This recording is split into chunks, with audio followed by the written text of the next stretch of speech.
नमस्कार दोस्तों, आज हम बात करेंगे जैन धर्म के 24वें तीर्थंकर, अहिंसा के मूर्तिमान प्रतीक भगवान महावीर की संपूर्ण कहानी के बारे में। क्या आप जानते हैं कि भगवान महावीर की माँ दो थीं? एक ब्राह्मणी देवानंदा और दूसरी क्षत्राणी त्रिशला।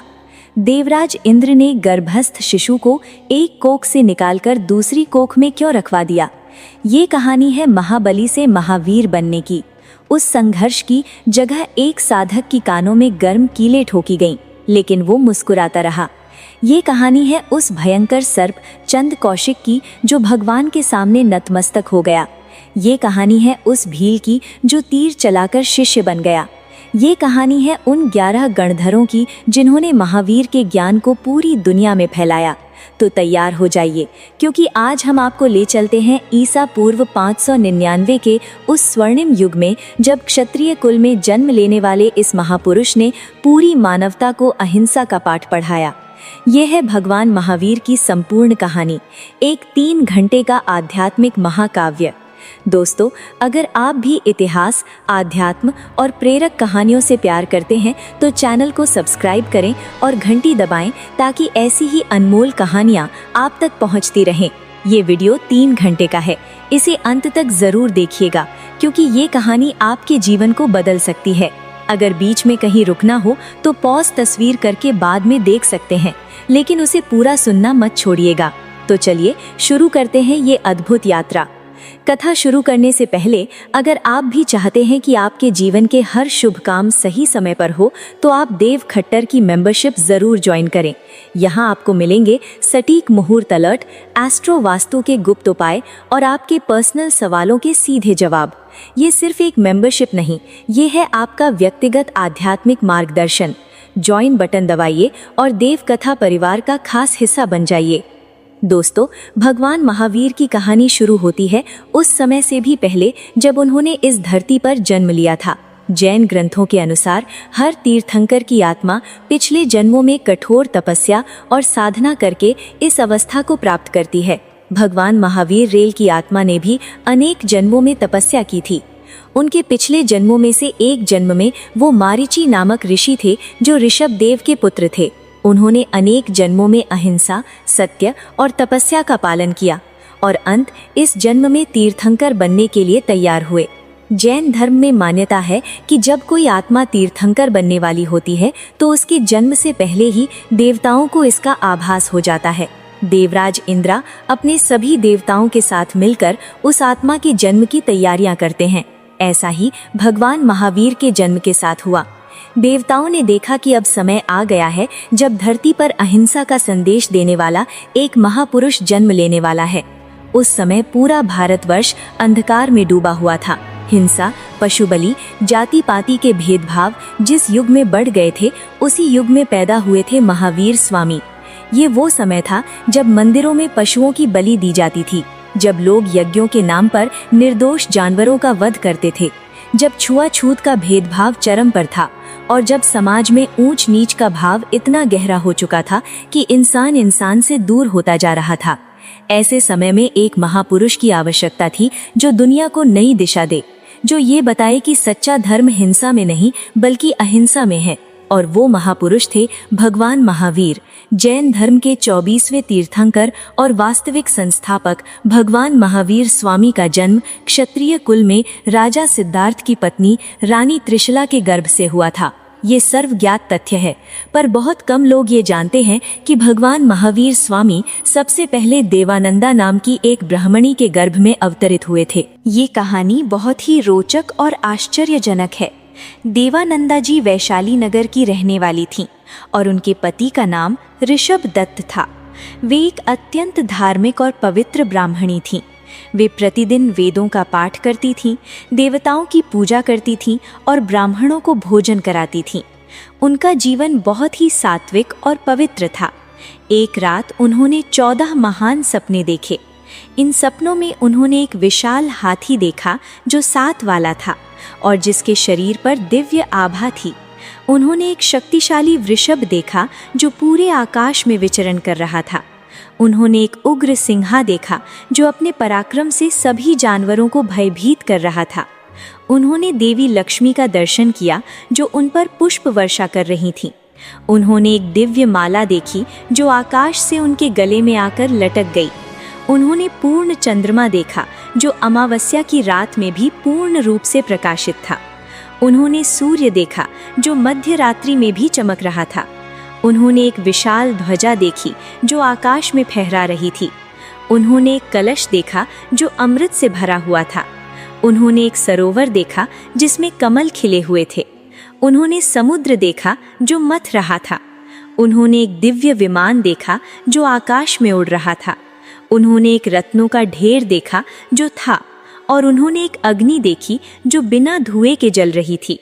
ये 14 सपने कोई साधारण सपने नहीं थे। ये स्पष्ट संकेत थे कि उनकी कोख में कोई महापुरुष, कोई तीर्थंकर आत्मा अवतरित हुई है। पूरा वातावरण दिव्य हो उठा।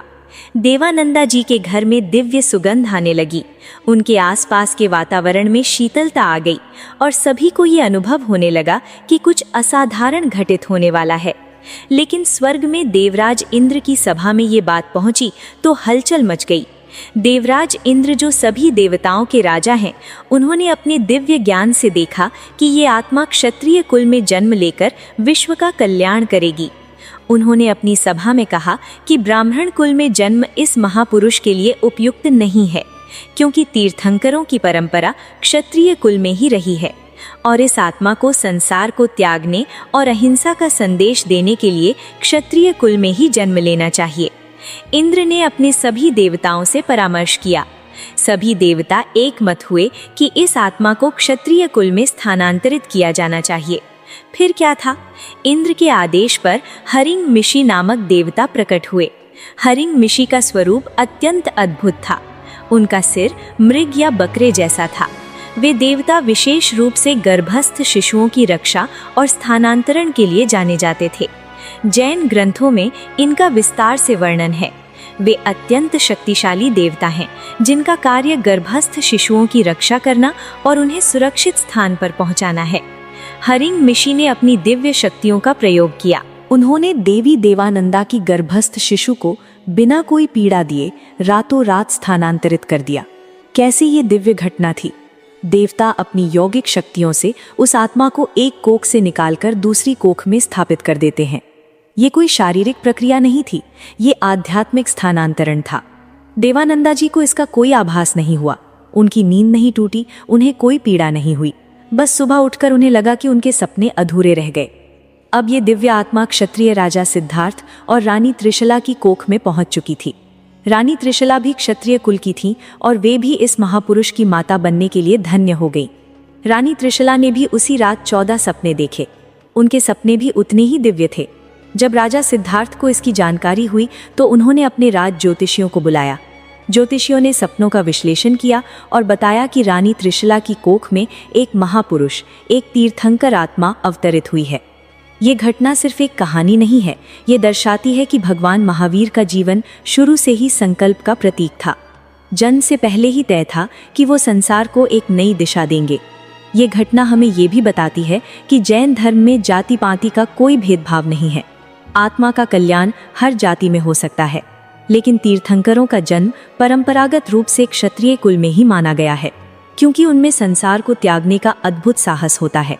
क्षत्रिय कुल में जन्म लेने वाला व्यक्ति राजसी सुखों को त्यागने का साहस रखता है और यही साहस तीर्थंकर बनने के लिए आवश्यक है। अब समय आ गया था उस दिव्य जन का। चैत्र शुक्ल त्रयोदशी की वो अमावस्या रात राजा सिद्धार्थ की राजधानी कुंडलपुर, जो आज का वैशाली है, बिहार का एक ऐतिहासिक नगर, वहां ठहराव था। पूरा नगर दीपों से जगमगा रहा था, मानो प्रकृति स्वयं इस महान आत्मा के स्वागत की तैयारी कर रही हो। राजा सिद्धार्थ और रानी त्रिशला दोनों ही अत्यंत धार्मिक और प्रजावत्सल थे। राजा सिद्धार्थ एक शिवाकू वंश के क्षत्रिय थे और उनका राज्य कुंडलपुर था।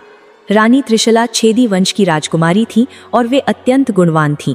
जब रानी त्रिशला गर्भवती हुई तो पूरे राज्य में खुशियां मनाई गईं। राजा सिद्धार्थ ने एक गरीबों को दान दिया, मंदिरों में पूजा करवाई और राज्य के सभी कैदियों को मुक्त कर दिया। ऐसा माना जाता है कि जब कोई तीर्थंकर गर्भ में आता है तो उसके माता पिता को अद्भुत शांति और आनंद का अनुभव होता है। रानी त्रिशला को भी ऐसा ही अनुभव हुआ। उनके मन में कोई चिंता नहीं रही। उनका शरीर दिव्य आभा से चमकने लगा और उनके आसपास का वातावरण सुगंधित हो गया। रानी त्रिशला ने एक दिव्य पुत्र को जन्म दिया। जन्म के समय देवताओं ने पुष्प वर्षा की, आकाश से मंद मंद वर्षा हुई और सारा वातावरण आनंदित हो उठा। कहते हैं कि जन्म के समय इस शिशु ने रोना नहीं बल्कि मुस्कुराते हुए दुनिया का पहला दर्शन किया। ये कोई साधारण बालक नहीं था। उसके शरीर पर दिव्य चेतना थी। उसके हाथों और पैरों पर चक्र के निशान थे। उसके सीने पर श्रीवत्स का चिन्ह था और उसके शरीर से एक अद्भुत सुगंध आ रही थी। राजा सिद्धार्थ ने ज्योतिषियों को बुलाकर बालक का जन्म कुंडली देखवाया। ज्योतिषियों ने बताया कि ये बालक महान आत्मा है। ये या तो चक्रवर्ती सम्राट बनेगा या फिर तीर्थंकर। यदि ये गृहस्थ रहेगा तो पूरे विश्व का सम्राट बनेगा और यदि संन्यास ले लेगा तो अंतिम तीर्थंकर बनकर पूरी मानवता का कल्याण करेगा। इस बालक का नाम रखा गया वर्धमान। क्यों? क्योंकि जन्म के साथ ही राज्य की समृद्धि, खुशहाली और प्रकाश बढ़ गया था।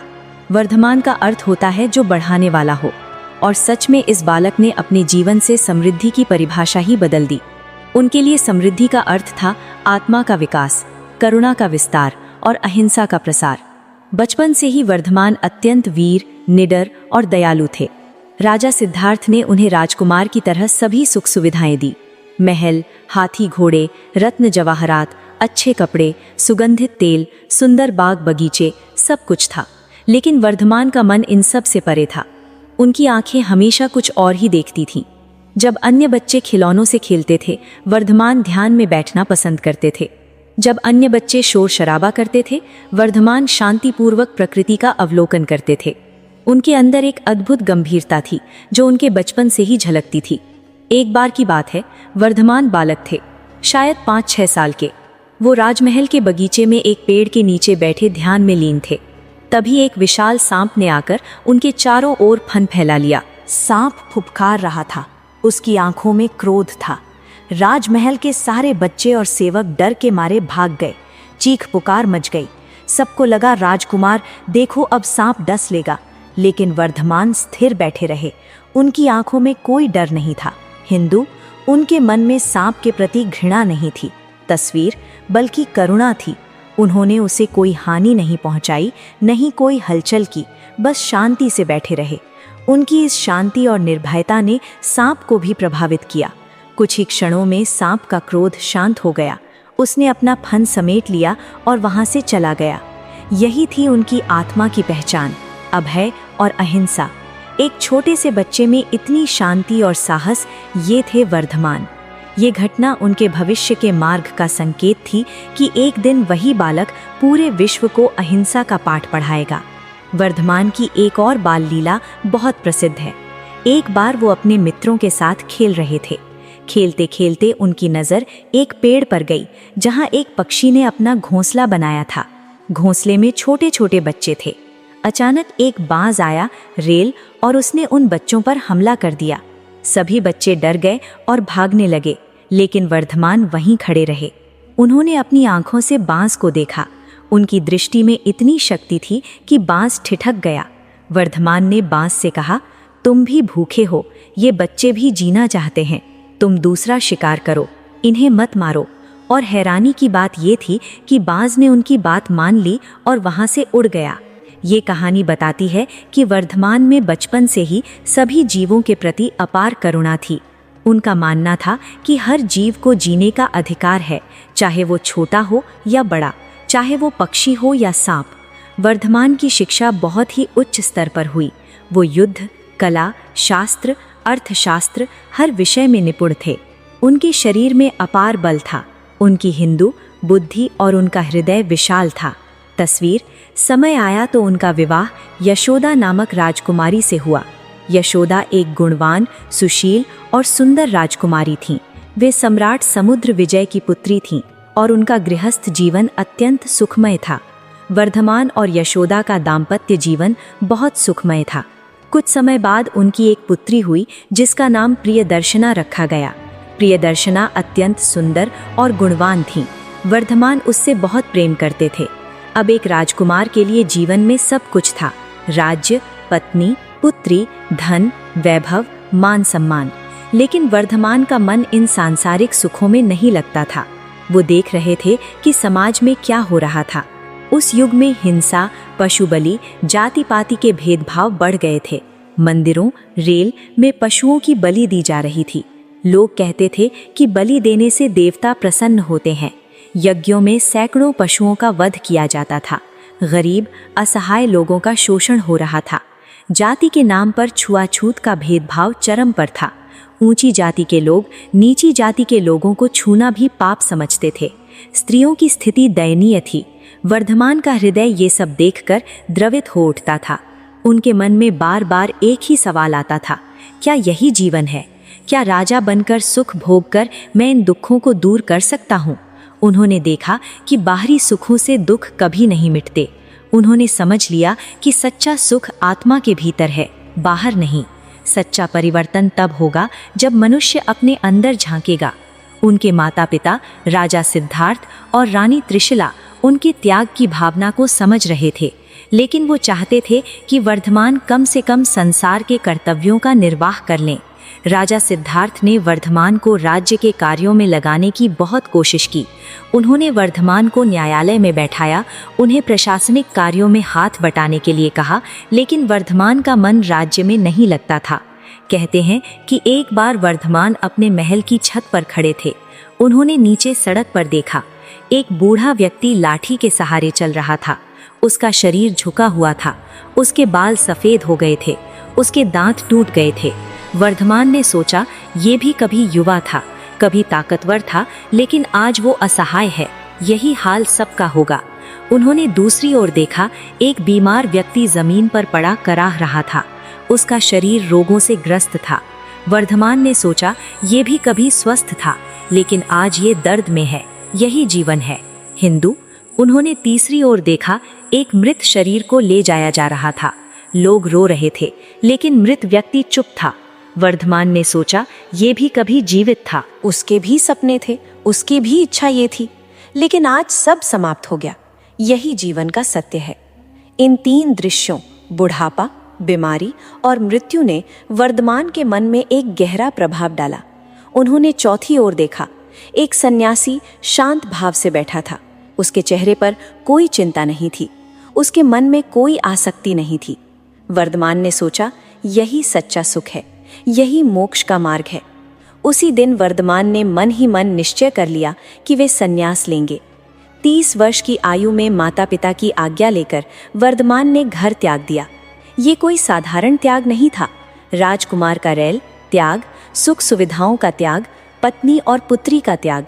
ये त्याग अद्भुत था। उन्होंने अपने शरीर से वस्त्र तक त्याग दिए। हाँ, वो पूर्ण रूप से नग्न अवस्था में आकाश को ही अपना वस्त्र समझते हुए साधना में लीन हो गए। ये उनका संदेश था, मैं कुछ भी नहीं हूँ, न मैं राजा हूँ, न पति हूँ, न पिता हूँ। मैं तो केवल एक आत्मा हूँ। मैंने सब कुछ त्याग दिया है। अब मेरा कोई आश्रय नहीं, कोई सहारा नहीं, केवल मेरी आत्मा ही मेरा सहारा है। उनके त्याग की खबर पूरे राज्य में फैल गई। लोग हैरान थे कि एक राजकुमार जिसके पास सब कुछ था, वो सब कुछ छोड़कर सन्यासी बन गया। लेकिन वर्धमान को ये त्याग आसान नहीं लग रहा था। ये उनके लिए स्वाभाविक था, क्योंकि उनकी आत्मा पहले से ही सांसारिक बंधनों से मुक्त हो चुकी थी। त्याग के समय वर्धमान ने अपने सिर के सारे बाल अपने हाथों से उखाड़ दिए। ये एक संकेत था, मैंने अपने अहंकार को उखाड़ फेंका है। उन्होंने अपने सभी आभूषण उतार दिए, अपने राजसी वस्त्र त्याग दिए और केवल एक धोती पहनकर वन की ओर चल दिए। लेकिन बाद में उन्होंने वो धोती भी त्याग दी और पूर्ण नग्न अवस्था में साधना करने लगे। उनके साथ उनके कुछ अनुयायी भी थे जो उनके त्याग से प्रेरित होकर उनके साथ चले गए। वर्धमान ने अपने अनुयायियों से कहा, मैं तुम्हारा गुरु नहीं हूँ, मैं तुम्हारा साथी हूँ। हम सब मिलकर सत्य की खोज करेंगे। उन्होंने कहा, मैं किसी से कुछ नहीं मांगता, नहीं किसी को कुछ देता हूँ। मैं केवल अपनी आत्मा के साथ हूँ। यही मेरी साधना है। वर्धमान ने अगले 12 साल, 6 महीने और 15 दिनों तक कठोर तपस्या की। ये उनके जीवन का सबसे कठिन दौर था। उन्होंने अपने शरीर को इतना कष्ट दिया कि उनकी हड्डियां तक दिखने लग गईं। तस्वीर, वे महीनों तक बिना भोजन के रहते थे। कभी वे एक पेड़ के नीचे खड़े होकर ध्यान करते थे, तो कभी किसी गुफा में बैठकर। उन्होंने अपने शरीर की सभी आवश्यकताओं को नियंत्रित कर लिया था, वे जाड़े में ठंडी नदियों में खड़े रहते थे, गर्मी में धधकती रेत पर बैठते थे। वे कांटों पर लेटे थे, आग के सामने खड़े रहते थे। उनके शरीर पर असंख्य घाव हो गए थे, लेकिन उनका मन शांत था। उन्होंने अपने मन को इतना नियंत्रित कर लिया था कि उन्हें शरीर के दर्द का एहसास तक नहीं होता था। जैन ग्रंथों में इस दौरान उनके 10 महान उपसर्गों का विस्तार से वर्णन मिलता है। उपसर्ग का अर्थ होता है कष्ट, विपत्ति, परीक्षा। ये उपसर्ग इतने भयानक थे कि एक सामान्य व्यक्ति तो उनमें से एक भी सहन नहीं कर सकता था, लेकिन महावीर स्वामी ने मुस्कुराते रेल हुए सब सहा। पहला उपसर्ग था कुवारा गांव का। एक बार वो कुवाड़ा गांव में साधना कर रहे थे। वहां के लोग बहुत ही क्रूर और अशिक्षित थे। उन्होंने वर्धमान को देखा तो उन्हें लगा कि ये कोई जादूगर है जो उनके गांव में बुरी शक्तियां ला रहा है। उन्होंने वर्धमान को भगाने की कोशिश की। जब वर्धमान नहीं हटे तो गांव के कुछ दुष्ट लोगों ने उनके कानों में गर्म कीलें ठोक दी। कल्पना कीजिए, गर्म लोहे की कील कानों में ठोक दी गई। दर्द असहनीय, खून बहने लगा, शरीर कराह उठा, लेकिन भगवान महावीर का ध्यान विचलित नहीं हुआ। उनकी आंखें बंद थीं, उनके होठों पर मुस्कान थी। उनके मन में उन पीड़ा देने वालों के प्रति भी क्रोध नहीं था, बल्कि करुणा थी। उन्होंने सोचा, ये अज्ञानी हैं, ये नहीं जानते कि वो क्या कर रहे हैं, इन्हें क्षमा करो। उन्होंने किसी को शाप नहीं दिया, किसी से बदला नहीं लिया, बस शांतिपूर्वक वहां से चले गए। दूसरा था आग से परीक्षा। एक बार वर्धमान एक गांव के बाहर ध्यान कर रहे थे। वहां के कुछ लोगों ने उनके चारों ओर लकड़ियां रखकर आग लगा दी। आग धधकने लगी, लपटें आसमान तक जाने लगी। वर्धमान का शरीर जलने लगा, उनकी त्वचा झुलस गई, बाल जल गए, लेकिन वे स्थिर बैठे रहे। उनका ध्यान नहीं टूटा। जब आग बुझी तो वे उठे और शांतिपूर्वक आगे बढ़ गए। तीसरा था पत्थरों की वर्षा। एक बार वे एक पहाड़ी पर ध्यान कर रहे थे। वहां के कुछ लोगों ने उन पर पत्थर बरसाने शुरू कर दिए। पत्थर उनके शरीर पर लग रहे थे, चोटें आ रही थीं, खून बह रहा था, लेकिन वे विचलित नहीं हुए। उनके चेहरे पर वही शांति थी, वही मुस्कान थी। चौथा उपसर्ग था कुत्तों का हमला। एक बार उन्हें एक गांव से निकाल दिया गया और उनके पीछे कुत्ते छोड़ दिए गए। कुत्तों ने उनके शरीर को नोच डाला। उनके पैरों, हाथों, पीठ पर कुत्तों के दांतों के निशान पड़ गए, लेकिन उन्होंने कुत्तों पर भी क्रोध नहीं किया। उन्होंने सोचा, ये भी जीव है, ये भी अपने स्वभाव के अनुसार काम कर रहा है। इस पर क्रोध करना मूर्खता है। इस जीव के प्रति भी मेरा कर्तव्य करुणा है। इतना सहज, इतना शांत। कुछ ही देर में विष का असर कम हुआ और फिर क्या हुआ? चंद कौशिक ने देखा, ये साधु ना तो डरा, ना भागा, नहीं उस पर प्रहार किया। ये तो बस शांत बैठा है, मानो कुछ हुआ ही ना हो। सांप का क्रोध शांत हो गया। उसने अपना फन समेट लिया। वो धीरे धीरे महावीर के पास आया और उनके चरणों में लौट गया। उस दिन के बाद चंद कौशिक ने किसी को काटा नहीं। वो महावीर का भक्त बन गया। वो सब जो जंगल का आतंक था, अब महावीर के सामने नतमस्तक हो गया। यही है अहिंसा की ताकत। अहिंसा का मतलब सिर्फ किसी को शारीरिक पीड़ा ना देना नहीं है। अहिंसा का मतलब है किसी के प्रति मन में द्वेष ना रखना, किसी के प्रति क्रोध ना रखना, और सब जीवों में अपनी आत्मा का दर्शन करना। जब आप किसी के प्रति सच्ची करुणा रखते हैं तो दुश्मन भी आपका मित्र बन जाता है। यही संदेश है चंद कौशिक की कहानी का। 10वां उपसर्ग था गौतम स्वामी का संदेह। ये थोड़ा अलग था। ये शारीरिक नहीं बल्कि मानसिक था। गौतम स्वामी, जो बाद में वर्धमान के सबसे बड़े शिष्य बने, शुरू में उन पर संदेह करते थे। वे एक महान विद्वान थे और उन्हें लगता था कि वर्धमान के पास कोई नया ज्ञान नहीं है। उन्होंने वर्धमान से शास्त्रार्थ किया, लेकिन वर्धमान ने धैर्यपूर्वक उनके सभी प्रश्नों के उत्तर दिए। अंत में गौतम स्वामी को अपनी गलती का एहसास हुआ और वो वर्धमान के शिष्य बन गए। ये भी महत्वपूर्ण था क्योंकि इसने सिखाया कि सच्चे ज्ञानी को संदेह का सामना भी धैर्य से करना चाहिए। इन सब कष्टों के बावजूद वर्धमान का ध्यान नहीं टूटा। उनकी आत्मा विजयी रही। यही था उनका संकल्प। उन्होंने मन को जीत लिया था। हिंदू तस्वीर। मन को जीतने वाला ही सच्चा महावीर है, और यही कारण है कि आज भी हम उन्हें महावीर कहते हैं। महान वीर जिन्होंने सबसे बड़े शत्रु मन को परास्त कर दिया। 12 साल 6 महीने और 15 दिन की इस कठोर तपस्या के बाद भगवान महावीर को परम ज्ञान की प्राप्ति हुई। ये घटना ऋजुबालिका नामक गांव के पास हुई। वो दिन था वैशाख शुक्ल दशमी। भगवान महावीर एक नदी के किनारे एक शाल वृक्ष के नीचे ध्यानस्थ थे। उन्होंने कई दिनों से भोजन नहीं किया था। उनका शरीर कृश हो चुका था, लेकिन उनकी आत्मा पूर्ण प्रकाशमान थी। और फिर वो क्षण आया। उनके भीतर का अंधकार हमेशा के लिए समाप्त हो गया। उनके सामने का पर्दा हट गया। उन्हें केवल ज्ञान प्राप्त हुआ, वो ज्ञान जो सर्वज्ञ सर्वदर्शी होता है। उन्होंने देखा भूत, वर्तमान, भविष्य। उन्होंने देखा हर जीव में एक समान आत्मा। उन्होंने देखा जन्म और मरण के चक्र से कैसे मुक्ति मिलती है। उन्होंने देखा कर्म कैसे बंधते हैं और कैसे छूटते हैं। उन्होंने देखा संसार का हर कण, हर परमाणु, हर जीव, सब कुछ उनके ज्ञान में समा गया। उस दिन के बाद वो महावीर कहलाए, महान वीर जिन्होंने मन को जीत लिया। उन्होंने अपने भीतर के सभी शत्रुओं, क्रोध, मान, माया, लोभ को परास्त कर दिया था। वो अब केवल वर्धमान नहीं रहे, वो महावीर बन गए, अहिंसा के मूर्तिमान प्रतीक। 43 वर्ष की आयु में उन्हें ये केवल ज्ञान प्राप्त हुआ। इसके बाद उन्होंने अपना शेष जीवन लगभग 30 वर्ष लोगों को ज्ञान बांटने में बिताया। वो गांव-गांव, नगर घूमे।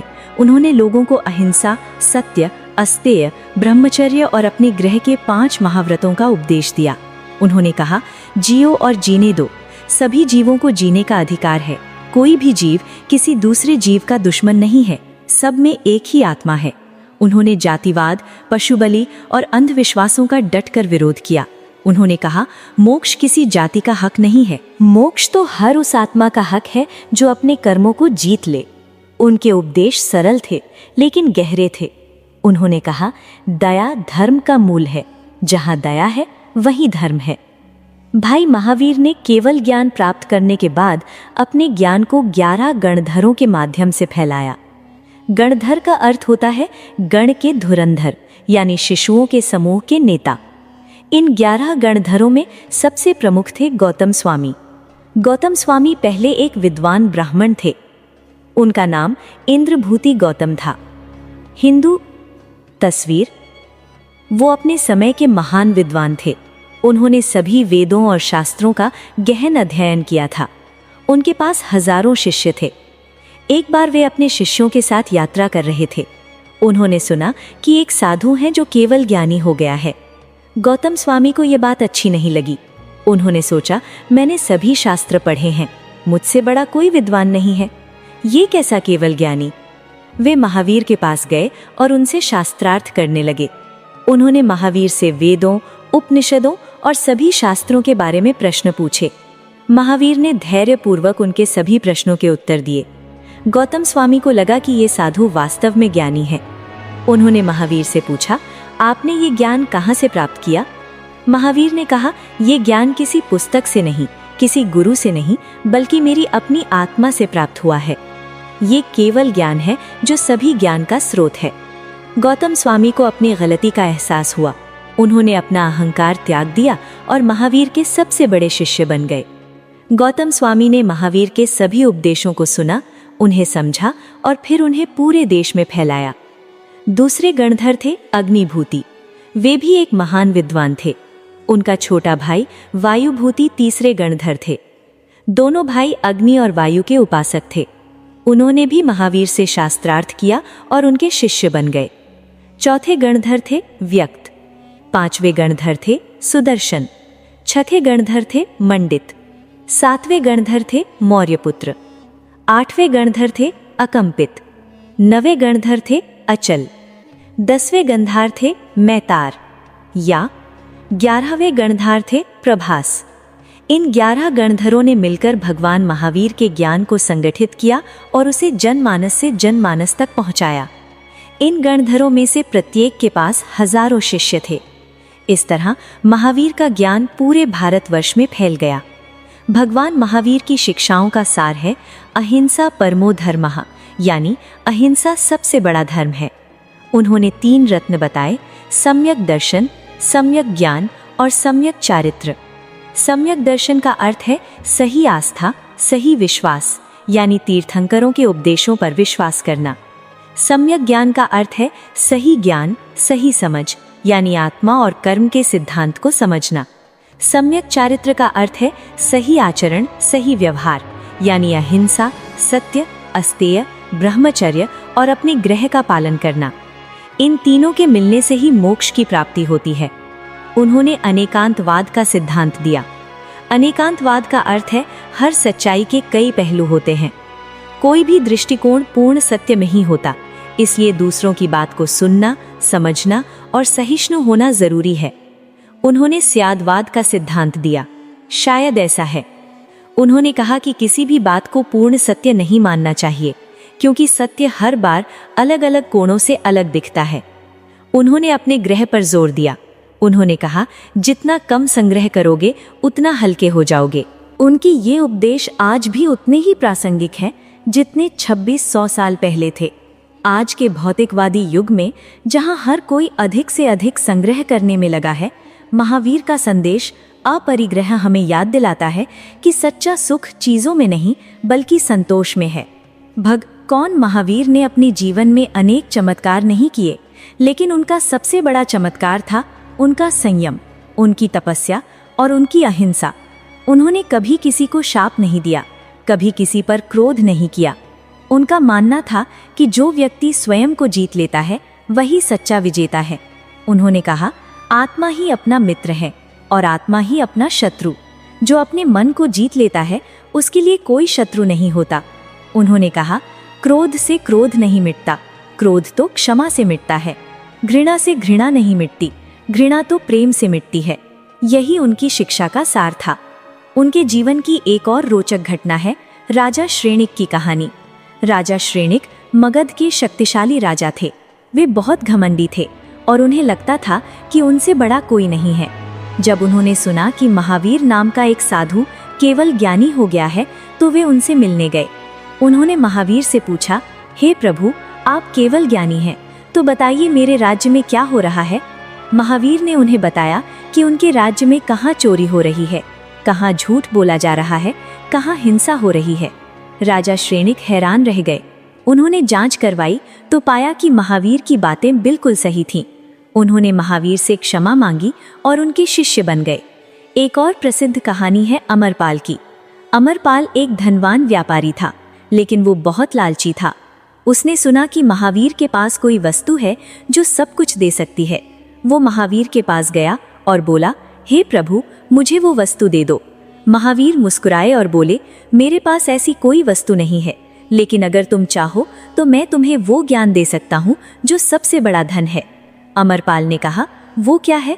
महावीर ने कहा, अपरिग्रह। जितना कम संग्रह करोगे उतना सुखी रहोगे। अमरपाल को ये बात समझ में नहीं आई। वो तस्वीर वहां से चला गया, लेकिन बाद में उसे अपनी गलती का एहसास हुआ और वो महावीर का शिष्य बन गया। 72 वर्ष की आयु में भगवान महावीर ने अपने शरीर को त्याग दिया। वो स्थान था बिहार के पावापुरी में राजा हस्तिपाल का राज्य। उस दिन को हम दीपावली के रूप में मनाते हैं। हाँ, दीपावली सिर्फ राम के अयोध्या लौटने का पर्व नहीं है, बल्कि ये उस दिन की याद भी है जब भगवान महावीर ने सभी कर्मों का नाश कर मोक्ष प्राप्त किया। वो दिन था कार्तिक अमावस्या। जब भगवान महावीर ने अपना शरीर त्यागा तो वहां हजारों लोग उपस्थित थे। राजा, महाराजा, साधु, संत, गृहस्थ सब उपस्थित थे। सबकी आंखों में आंसू थे, लेकिन भगवान महावीर के चेहरे पर वही शांति थी, वही मुस्कान थी।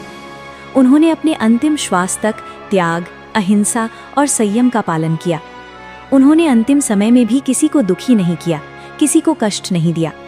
लेकिन जब प्रभु ने अपना शरीर छोड़ा तो उनके प्रधान शिष्य गौतम स्वामी पूरी तरह टूट गए।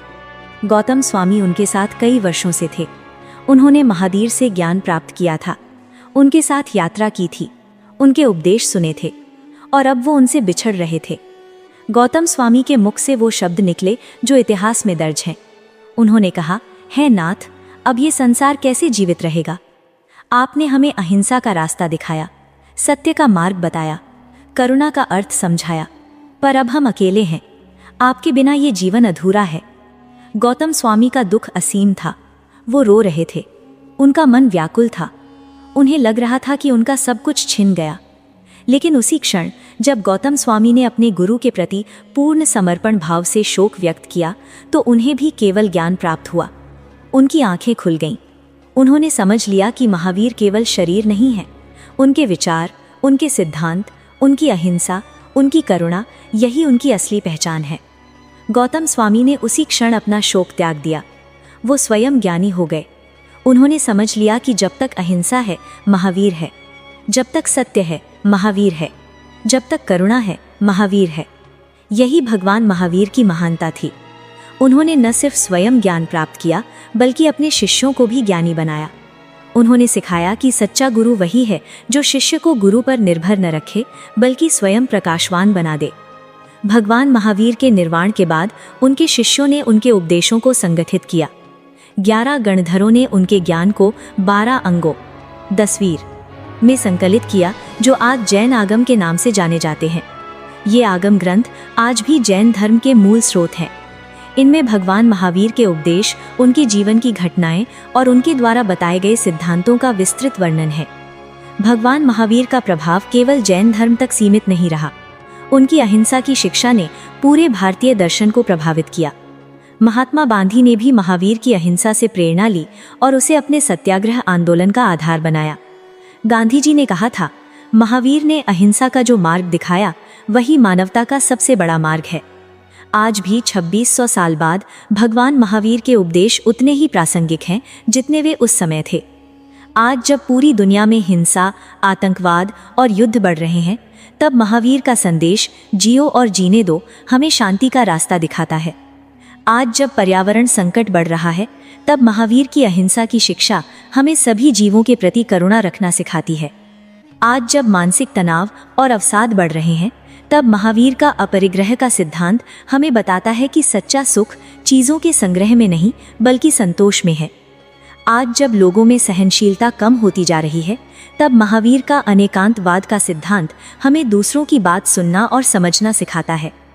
आज जब धर्म के नाम पर लड़ाई हो रही है, तब महावीर का संदेश धर्म करुणा है, हिंसा नहीं, हमें सच्चे धर्म का अर्थ समझाता है। भगवान महावीर ने अपने जीवन से ये साबित किया कि त्याग, तपस्या और संयम से मनुष्य अपनी आत्मा को सबसे ऊंची अवस्था तक ले जा सकता है। उन्होंने दिखाया कि सच्ची वीरता हथियार उठाने में नहीं बल्कि अपने मन को जीतने में है। उन्होंने दिखाया कि सबसे बड़ा धर्म अहिंसा है, सबसे बड़ा सुख संतोष है, सबसे बड़ा बल क्षमा है। उन्होंने दिखाया कि हर जीव में एक ही आत्मा है, इसलिए किसी के प्रति द्वेष मत रखो।